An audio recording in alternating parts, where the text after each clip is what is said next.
It's finally here, guys. After 10 years, we get a new Dead Space game.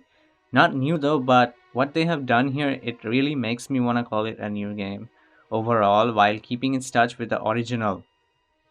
Whenever you think about an older game you have loved and which has given you some awesome memories, you instantly think of how good it looked, except when you played it again, it didn't look that good. Now, when I played Dead Space Remake, it looked exactly like how it did in my brain. The spooky corridors, the lighting, it looked even better than the picture in my brain. But before all this talk, let's dive into the review of Dead Space Remake.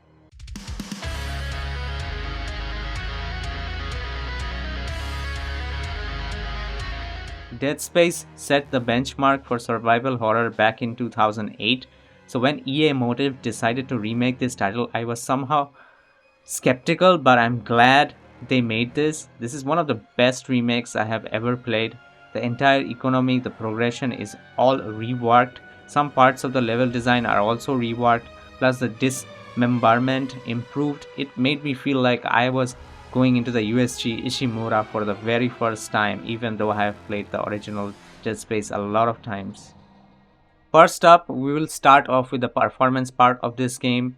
So I tested this game on various different GPUs, including the RTX 3080, the 3070 Ti, and some more.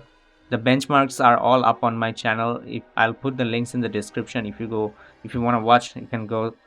The performance was good. It was fairly smooth at first, except in some areas of the game I have experienced some frame drops at 4K and stutters here and there, which seems to be a shader issue. Apart from that, there were no crashes, no bugs I came across, or anything really major during my playthrough. I was getting like 60 to 80 FPS on the 3080 Ti on 4K DLSS quality, which is fairly good given how games are optimized these days. This game is very CPU demanding. In some cases, the CPU temps can go beyond 90 or 100 degrees Celsius. Yes, that's very hot, as this game is very heavy on multi-threaded performance, which not many of the games these days are. So make sure you put your fans up at max and maybe undervolt your CPU as well if needed. So what is about this stuttering issue? During the first few chapters it was not as bad, but since the game spends a lot of time compiling shaders when you first boot it up, there were stutters here and there, and then there were some parts where there was a horrendous amount of frame drops on 4K max settings, that is ultra. I had to turn down the settings. Even then it was not that good. However, it was not very often, and as I am making this video, the game has already received 2 patches which has fixed most of these stuttering issues, and overall it automatically loads up to the previous save and has no loading screens as soon as you press continue, and then the game looks and feels amazing as well. Since I played this game on PC, both on Steam and EA app, using the EA Play Pro subscription, the Steam version ran perfectly, but there was some problem with the EA Play Pro version of the game. For 4 days it was not working, showing me this stupid error like, what the hell, EA? I'm a pro member and you treat your customers this way, keeping us wait for like 4 days almost and not being able to play a newly released game. Day 4. After contacting EA on their forum and Twitter, it was finally resolved, like after 4 days. A few bugs I have encountered while playing, like this one where Isaac just falls lying on the floor being attacked and nothing happens, and I have to load to the previous save, and a few more not so game breaking bugs present which are nothing to worry about. Moving on to the gameplay and combat mechanics, Ishimura is a planet cracker ship, and it is so huge with so much to explore. Even if you have played the original Dead Space, you feel like you are there for the first time. It's just so good and was developed really properly in this remake. The dark corridors are so haunting, you don't know what's going to happen next. Now Isaac has a voice in this remake as compared to the original Dead Space, in which he didn't speak at all. In my opinion, it is a good choice to get Gunnar back to give voice to our own Isaac Clarke, system engineer, the protagonist of our game, who can still fix all the engineer issues in no time. I'm Gunnar Wright, and I'm here to tell you Dead Space is out now. I play Isaac Clarke in this thrilling sci-fi adventure. The puzzle section of the game is not like Resident Evil or any other games. In Dead Space, it's mostly circuit breakers, mostly mechanical issues, and Isaac is the only person who can do this job being a system engineer. For the combat, here it's not aim to the head like other survival horror games, it's a dismemberment, or should I say cut off their limbs. Dismemberment in this game, it's just perfect and it's been reworked from the original with a tissue peeling system. You can see the skin of the necromorphs peel off when you hit them. You can use kinesis to grab their limbs and shoot it back at them. Even the resources are not as limited as other survival horror games. You can always buy from the store or you will always come across some ammo. But does this all make it uninteresting and not horror? In my opinion, it has a balanced touch of action and horror. Dead Space did something different, that's why it set the benchmark for survival horrors. You always encounter different enemy types.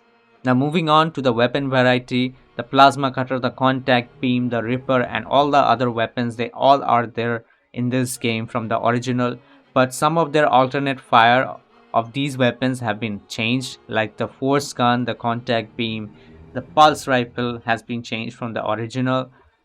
They are so good to use, you absolutely feel like you are in the future and you need so many heavy weapons to kill your enemies. The stomp is so good and it gives a very good feeling, the feeling of disgust and frustration at the same time. Now the core gameplay elements and locations are all there. Now the game feels more whole than before. The atmosphere is so good, you have to see through your flashlight in the dark corridors. There are some new rooms to explore as well.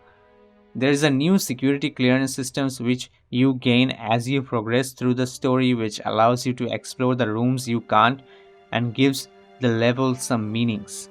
There is a new tram system as well from where you can travel throughout the Ishimura. The 0G segments have been improved and now you can free float and fly around using your thrusters, search for supplies as you fight your enemies. There are also a list of side missions which you can do, which are mostly related to other crew members of the ship. By doing these, you get to know more about the others on the ship. Now talking about the progression system, a new progression system has been added to the game. Now you cannot just straight up buy weapons from the store. Now you have to find them just before entering an area which requires the weapon to be used. The weapon upgrades give you an upgrade path on the bench from where you can upgrade your weapon. You can buy the upgrade schematics from the store in order to unlock the upgrade path. Now talking about the audio, Dolby Atmos and surround sound has been implemented, which is so good, and recreating the original sound is such an amazing decision. I played it on a Dolby Atmos system with the sound bumped up and my room was transformed into the Ishimura. Hearing whispers from the corridors and the necromorphs screaming is just so good. Now before I draw the conclusion, I want to talk about those people who keep complaining about the price of the game. Yes, they are charging me a full $60 for this remake of a game from 2008. Yes, it's a remake, not a remaster. Do you people even know the difference between a remake and a remastered game? There are many people, including me, who actually think this plays a lot better in every aspect than the original game. And then there are people like this guy. All I want to say to you is that and your modern gaming, which are not even worth the price of Dead Space Remake. And by the way, slightly better graphics? what? Bro, what are you talking about, man? You want me to name some of your Modern gaming, which are so broken and lacks content overall? Like all these games on the screen you can see, and hell, even EA's own damn game is there. Yes, right, I'm talking about this game right here, BF 2042. Yes, I would have agreed to this guy if this game was another disaster from EA. Honestly, I didn't have my expectations too high with this game only because EA was behind it, and also when EA said single player games are like dead, I was just kidding! Come on! I got even more worried about this remake. But what they have done was way beyond my expectations. In one line, EA Motive has nailed it.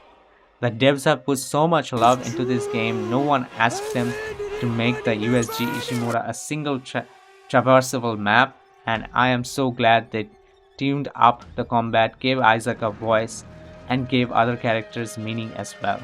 The game is beautiful, love letter to the original Dead Space. I highly recommend that you buy it and play through it even if you have played the original game. Now make us whole, EA Motive, and please remake Dead Space 2. It's time for the score. Dead Space Remake gets a solid 10 out of 10. After making this video, there is a news coming that EA Motive wants to take Dead Space franchise ahead from here, which is really a great news. If you don't know that there is a secret ending to this game, and maybe they want to take a different direction to the story using that, who knows what. EA has a great studio in hand, and I will say I hope they are gonna do the right thing. Motive has their upcoming Iron Man game, which now gets me excited knowing how well they can make their games. So I thank you for listening, and do give this video a thumbs up if you enjoyed, and subscribe for more gaming content. So see you later.